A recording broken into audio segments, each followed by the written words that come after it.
오늘 본문에 보면 어떤 사람이 타국에 가면서 종들을 불러가지고 너는 5달란트, 너는 2달란트, 너는 1달란트를 이렇게 이제 맡긴 다음에 내가 돌아올 때까지 열심히 장사해서 이득을 좀 남겨라. 이렇게 이제 그 명령을 했습니다.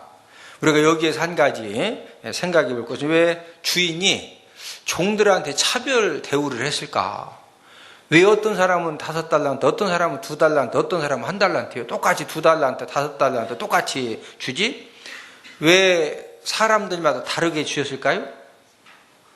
차별 대우하신 거냐? 그게 아니고, 자, 우리 15절을 함께 읽습니다. 오늘 본문 마태복음 25장 15절 시작. 각각 그 재능대로 한 사람에게는 금 5달란트를, 한 사람에게는 2달란트를, 한 사람에게는 1달란트를 주고 떠났더니, 주인이 종들을 차별 대우한 것이 아니라 종들의 재능에 따라서, 뭐에 따라서? 재능에 따라서, 능력에 따라서. 왜? 주인은 종들에 대해서 오랫동안 함께 일을 하면서 일을 맡겨봤기 때문에 저 종은 어디까지 할 수 있는 그런 능력이냐, 이런 것들을 잘 알기 때문에 재능에 따라서 5, 2, 1 이렇게 이제 맡긴 겁니다.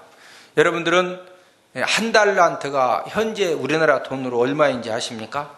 많은 사람들은 5달란트, 2달란트, 1달란트 하니까 5개, 2개, 1개 이렇게 쉽게 생각하는데 1달란트가 로마 화폐로 6,000데나리온입니다. 1데나리온이 노동자 하루 품삯이니까 6,000 곱하기 10만 하면은요, 1달란트가 우리나라 돈으로 6억입니다. 1달란트가 우리나라 돈으로 얼마다? 6억. 지금 한 사람에게는 6억을 맡기고, 한 사람에게는 12억을 맡기고, 한 사람에게는 30억을 맡긴 다음에 내가 다녀오는 동안에 30억, 12억, 6억 가지고 하여튼 막 부동산 투기를 하든, 풀빵 장사를 하든, 맥도날드 체인점을 하든, 아니면 막 빈트리 카페를 하든, 뭘 하든, 그놈 투자해가지고 뭐 남겨라? 이득을 남기라는 거예요. 여러분, 1달란트 6억이 작은 돈이요? 6억이 작은 돈이 아니에요. 이게 1달란트니까 1달란트를 이렇게 우습게 생각하시면 안 돼요. 주인이 오랜 후에 돌아와서 종들을 다 불렀습니다. 불러서 이제 결산을 하는데 5달란트 30억 맡긴 사람이 제가요, 막 바로 가가지고 장사를 해서 제가 30억을 남겼나이다. 주인이 그냥 진짜 잘했거든요. 그래서 이제 21절 이렇게 칭찬을 하고 상급을 준 겁니다. 또 2달란트 맡았던 종이 와가지고 제가 12억 가지고 열심히 장사해서 제가 12억을 남겼나이다. 그런데 이제 우리가 21절 23절에 보면은요, 5달란트 남긴 종이나 2달란트를 남겨온 종이나 글자 한 자 틀리지 않고 칭찬과 상급이 똑같습니다. 자, 우리 21절 함께 읽어보실래요? 21절 시작. 그 주인이 이르되 잘하였도다. 착하고 충성된 종아, 네가 적은 일에 충성하였음에 내가 많은 것을 내게 맡기르니 내 주인의 즐거움에 참여할지어다 하고. 잘하였도다. 뭐 한 종아? 착하고 충성된 종아. 네가 큰 일에 충성했다, 적은 일에 충성했다? 네가 적은 일에 충성하였음에 내가 뭐 맡긴다? 많은 것을 네게 맡기르니 내 주인의 즐거움에 참여할지어다. 이렇게 5달란트, 2달란트, 30억, 12억 남긴 종들한테 이런 이제 축복을 주인이 줬습니다.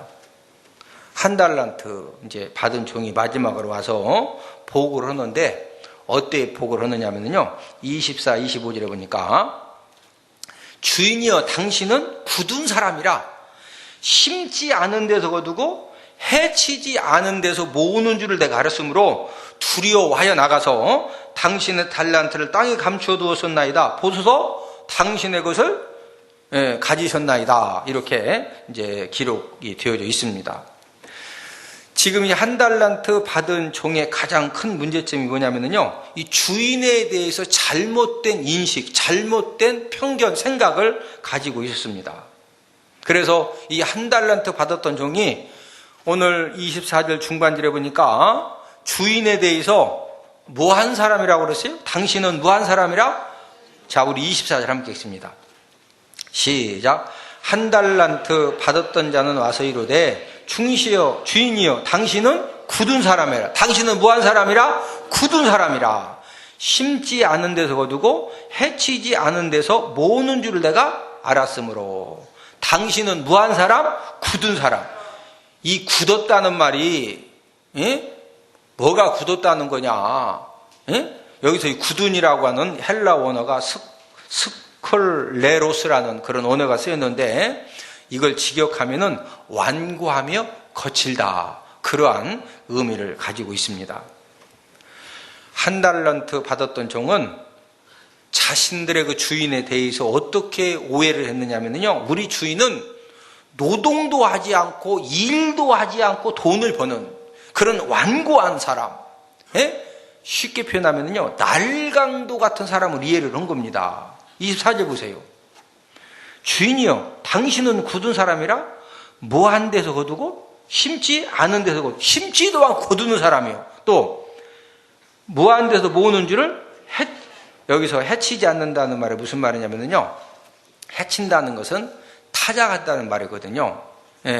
타작도 하지 않고 알곡을 거두는 사람. 심지도 않고 거두는 주인, 타작도 않고 알곡을 거두는 이런 사람이 무슨 사람? 이게 완전 날강도 아니야? 지금 주인 보고 당신은 날강도 같은 분이어서 제가 혹시라도 이렇게 장사하다가 원금을 잃어버리는 것을 두려워해가지고 그래서 내가 땅에다가 감추었다가 원금만 그대로 6억을 가져왔다는 거예요. 주인이 그 보고를 딱 들으니까 화나요, 왔나요? 만약에 누가 포크레인 가지고 그 땅 팠으면 후딱 6억 가져갔어. 지난번 봐줘. 포크레인 가지고 땅 파다가 돈자루 나온 거. 주인이 너무 화나니까 이 한 달란트 받았던 종에 대해서 자 우리 마태복음 25장 28절에 30절 함께 읽습니다. 시작. 그에게서 그 한 달란트를 빼앗아 10달란트 가진 자에게 주라. 무릇 있는 자는 받아 풍족하게 두고 없는 자는 그 있는 것까지 빼앗기리라. 이 무익한 종을 바깥 어두운 데로 내어 쫓으라. 거기서 슬피 우며 이를 갈리라 하니라. 지금 한 달란트 받았던 종이 어떤 형벌을 받았느냐? 한 달란트 6억을 빼앗김 당합니다. 얼마를 빼앗김 당했다? 6억. 빼앗김만 당해도 너무 이렇게 참 안 된 일인데 그 다음 30절에 보니까 바깥 어두운 데로 내 뭐라? 쫓아라. 그럼 바깥 어두운 데 가서 막 아이고 왜 이렇게 그냥 안 보이냐. 그 정도가 아니고 거기서 뭐 하며 어떻게 운다? 슬피 울며 뭐를 막 한다? 뭐 간다? 이를 언제 가래요? 여기서 지금 이 간다는 것이 졸다가 잠꼬대 하면서 이 간다는 거요? 막 고통스러워서 이를 간다는 거요? 여기서 지금 고통스러워서 이 간다는 거죠? 얼마나 주인이 화가 났으면은요, 바깥 어두운 데 내쫓아가지고 막 거기서 막 슬피 울며 뭐를 갈리라? 그 그냥 고통 때문에 막 이 일을 막 으드드드드드드 가는 그런 고통을 당해라. 그 말씀이죠. 한 달란트 받은 종의 가장 큰 문제점은 받은 달란트를 가지고 충성하지 않고 최선을 다하지 않았어요. 그러고 나서 이제 계산을 하자고 그랬더니 주인 핑계를 대는 겁니다. 누구 핑계 댄다? 주인 핑계. 자신의 불성실함과 게으름을 변명하고 합리화를 하기 위해서 주인을 악한 인격자로 날 강도로 막 몰아세우고 있잖아요. 그래서 24절에서 당신은 굳은 사람이라 심지 않은 데서 뭐하고 거두고 해치지 않은 데서 뭐하는 줄을 모으는 줄을 내가 알았으므로. 자기가 지금 게으른 거죠? 불성실한 거죠? 예. 그러고는 지금 누구를 막 악한 인격자 날강도로 몰아세워요? 주인을. 예. 오늘은 충성하지 않는 죄악이라는 그런 제목을 가지고 충성하지 않는 죄악이 무엇이냐, 이것을 우리가 함께 알아보면서 은혜를 나누기 원하는데, 충성하지 않는 죄악 첫 번째는 재능을 갖고 최선을 다하지 않는 것입니다. 본문 달란트 비유에서 강조하는 것은 하나님께 받은 달란트, 여기서 달란트라고 하는 것은 포괄적인 의미입니다. 하나님이 주신 재능도 되고 은사도 되고 직분도 되고 여러 가지 모든 것들을 포함을 하고 있는데, 이런 것들을 얼마만큼 충성되게 잘 활용을 하고 있느냐는 거죠. 하나님이 저와 여러분들에게 주신 은사와 재능을 가지고 충성되게 잘 활용을 하면은 어떤 복을 주시느냐, 하나님 아버지가 더 많은 것을 맡겨주신다는 거예요. 무한 거 맡겨주신다? 더 많은 거 맡겨주시고. 그러나 하나님이 주신 은사 재능에 대해서 불충성하게 활용하지 않는 사람은요, 하나님이 주셨던 그 은사와 재능도 전부 다 빼앗기는 데서 그치는 것이 아니라 무서운 책벌도 받는다는 거죠. 하나님은 저와 여러분들에게 각자 나름대로 재능과 은사와 사명을 주셨습니다. 내가 생각할 때는 작은 일 같지만은 하나님 아버지가 보실 때는요, 절대로 작은 일이 없습니다.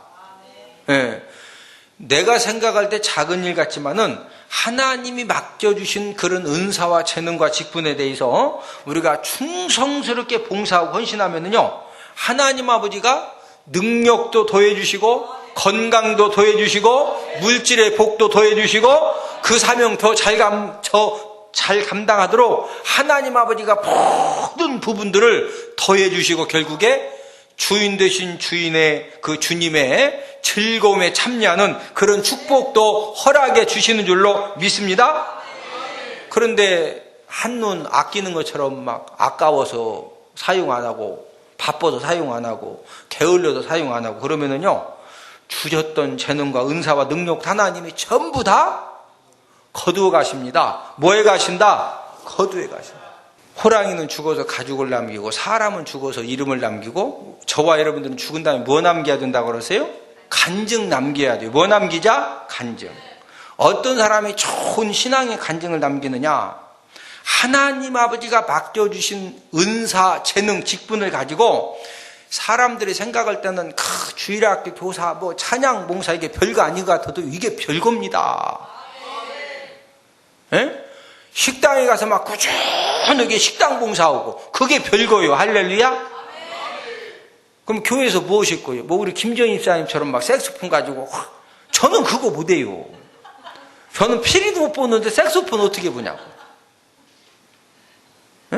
갑자기 무슨 피아노를 배워서 봉사할 피아노, 악기 중에 최고 어려운 것이 피아노요. 기타요. 그냥 코드 배워서 그냥 박자가 안 맞아 그냥 나 홀로라도 치면 돼. 막 코드만 C 코드, D 코드, E 코드, 코드도 몇 개 안 돼. 그냥 잡으면 4분의 4, 4분의 3 피아노는 저기 어느 날 갑자기 드는 게 아니에요. 이것은 어렸을 때부터 투자를 해야 되는 거예요, 이게. 안 배운 피아노를 갑자기 어떻게 배울 거예요? 그러나 주일학교 교사 앞에 나 노래하는 것은 그냥 지금부터라도 열심히 하면 돼요. 할렐루야? 제가 말씀드리는 것은 하나님 아버지가 저와 여러분들에게 어떤 재능을 주시고 능력을 주시고 은사를 주시고 어떤 직분을 맡겨주셨을 때 잘하든 못하든 변함없이 충성스럽게 잘 주신 사명 감당하시기를 주님의 이름으로 축복을 드립니다. 그러면은 그것 보시고 하나님 아버지가 재능이 부족하면은 재능도 주시고 능력도 주시고 봉사하는 거 보면은요, 처음에는 보면은 참 진짜 처음 해보니까 그런데요, 꾸준하게 충성스럽게 3년 지나 5년 지나 10년 지나 그러면 하나님 아버지가 출애굽기 31장 기술자 임명이죠. 하나님이 성막 만드는 기술자를 임명하실 때 그냥 임명만 하셨어요. 부살렐과 오홀리압에게 지혜와 총명과 공교한 기술과 그 일을 잘 감당할 수 있는 재능과 능력도 하나님이 주신 줄로 믿습니다. 저와 여러분들도 하나님 아버지가 어떤 일을 맡겨주시든지 우리가 그냥 변함없이 충성하면, 변함없이 뭐하면? 충성하면, 그러면 하나님이 재능도 주시고 능력도 허락해 주실 줄로 믿습니다. 충성하지 않는 죄악 두 번째는 맡겨주신 일에 생명력을 쏟지 않는 것입니다. 다윗이 어떻게 이스라엘 왕 된지 아세요? 우리가 그런 걸 잘 알아야 인생의 길이 보이는 겁니다. 다윗은 언제 길이 열어졌느냐? 아버지 양을 키우면서요, 자꾸 아버지 양을 키우는데 밥 먹다가 보니까 사자가 확 와가지고 양 한 마리 후딱 물어가네. 그럼 보통 사람 같으면 아이고 한 마리만 물어가도 다행이네 하고 그냥 놔둬. 예? 그리고 이제 이렇게 문열이 같은 양들만 옆에 놓고 물어가도 그런 거 물어가라고 옆에 미리 그냥 준비시켜놔. 다윗은 아버지 양을 키울 때 사자와 곰이 와서 막 양 물어가면은 문열이 같은 거 물어가라고 놔둔 사람이요, 막 곰하고 사자하고 싸운 사람이요? 그러면 곰하고 사자하고 싸우려면 어떻게 싸운대야? 막 맨날 응? 막 스트레이트 막 어파까에서 그것만 연구해가지고 딱 가가 훈련해가지고 이게 까불고서 막 딱 하고서 막 곰의 눈을 막 손으로 빠랑 쳐. 그렇게 하면 빠방 치면은 곰이 쓰러져.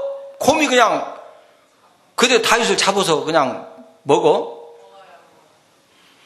그러면은 어떻게 해서든지 곰하고 사자로부터 아버지 양을 지켜야 되니까 막 2단 옆차기로 돌려차기로 그냥 맨날 막 예? 그거 해가지고 안 되거든요. 그럼 어떻게 해야 되느냐?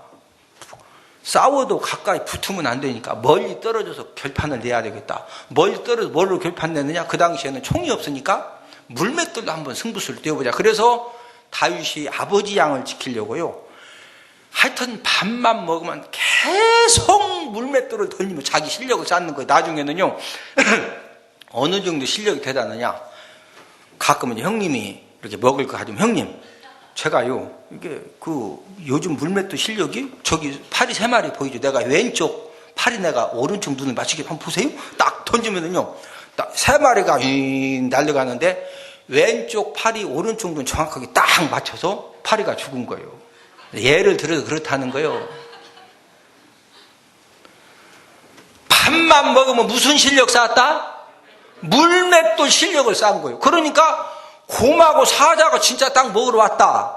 와서 막 이 곰하고 사자가 올 때는요 그냥 오는 것이 아니라 이게 오거든. 딱 오면 이게 오고서 그냥 날아가는 파리 오른쪽 눈도 맞히는데 오는 곰하고 사자야 딱 물맷돌을 가지고 확 던지면은요 정확하게 내가 저 사자 왼쪽 눈을 딱 그냥 그럼 생각해봐요. 돌멩이가 사자 왼쪽 눈 아래만 훅 들어가면은요 막 피가 철철철 나. 그러면 사자가 아따 아프다 하고서 눈이 막 피나는데 양 잡아먹어. 놀래서 도망가? 만약에 빨리 도망가야지. 눈이 막 철철 피가 나는데도 약 먹으려고 그러면 이제 양쪽 눈 실명 당하는 거지. 그럼 오른쪽 눈도 바로 그냥 던져서 그러면 안 보이니 어떻게 먹냐고. 누구 양 키우면서? 아버지 양이니까 목숨 걸고 할 필요 있어 없어? 내 양하고 아버지 양하고는 차이가 많습니다. 그런데도 다윗은요 아버지 양인데도 막 그 곰하고 사자로부터 아버지 양을 지키기 위해서 목숨 걸고 물맷돌 실력을 준비해가지고 그 사자와 곰하고만 나타나면은요 막 끊임없이 물맷돌을 집어 던져가지고 막 사자를 잡고 곰을 잡고 그런 실력을 딱 준비했는데 골리앗 장군이 나타나가지고 막 으하하하하 이스라엘 뭐냐 나오고 싸울 사람 나와봐라. 키가 2m 85요. 키가 얼마라고? 2m 85. 그래서 성경에 보니까 2m 85 골리앗 장군은 딱 서 있고 밑에서 또 방패를 잡고서 밑에 혹시 화살 쏘면 막아주는 사람들이 또 있어. 워낙 크니까 키가 크니까 언제 막 훅거냐고 내려오면 밑에서 막아라. 나는 위에 막겠다. 생각해봐요. 곰하고 사자도 한 방에 그냥 딱 끝내는데 이 골리앗이 막 딱 서가지고 그래도 사자하고 곰은 막 엉금엉금 결하도 오는데 골리앗은 딱 서있어. 서서 그러니까 다윗이 아니 키만 커가지고 가서 그냥 물맷 하나 딱 던졌더니 골리앗 이마에 어떻게 했다고 성경에 보니까 뭐 했다고 그랬어? 생각해봐. 돌멩이에 가서 사람 머리를 막 확 박히면은 아파 죽어? 죽지요. 그래서 아프다가 죽었어요. 그냥 가서 골리앗 칼을 빼가지고 목을 확 잘라버린 거예요. 저 여러분들이 2014년 한 해 우리가 신앙생활을 하고 맡은 일에 우리가 사명 감당함에 있어서 저와 여러분들이 막 충성되게 그 일을 감당하려고 하면은요, 당장은 힘이 듭니다. 왜? 막 충성되게 하려고 하다 보니까. 그러나 중요한 사실은 1년이 딱 지났을 때 하나님 아버지가 딱 보고 계시다가 더 많은 것을 맡겨주시고 주인 되신 주님의 즐거움과 축복에 참여하는 그런 은혜를 허락해 주시는 줄로 믿습니다. 저와 여러분들이 1년 동안 하나님께서 맡겨주신 그 직분을 감당하고 우리가 하나님을 섬기는 일에 내가 충성되게 할 것이냐 아니면 내가 게으르게 할 것이냐, 그것은 저와 여러분들의 선택의 문제입니다. 여러분들은 어떤 신앙 생활을 하기를 원하십니까? 이 말씀 듣는 모든 분들에게 성령 하나님께서 은혜를 주시되 정말 우리 각자에게 맡겨주신 그런 직분 사명에 대해서 5달란트, 2달란트 맡았던 종들처럼 정말로 충성스러우되 변함없이 충성스럽게 우리가 그 모든 일들을 잘 감당해서 하나님 아버지로부터 착하고 충성된 종이라고, 그래 더 많은 것들을 맡김받고 주인 되신 주님의 즐거움의 그 잔치에 참여하는 그런 복이 있기를 주님의 이름으로 축복을 드립니다. 우리 다 함께 기도 드리겠습니다.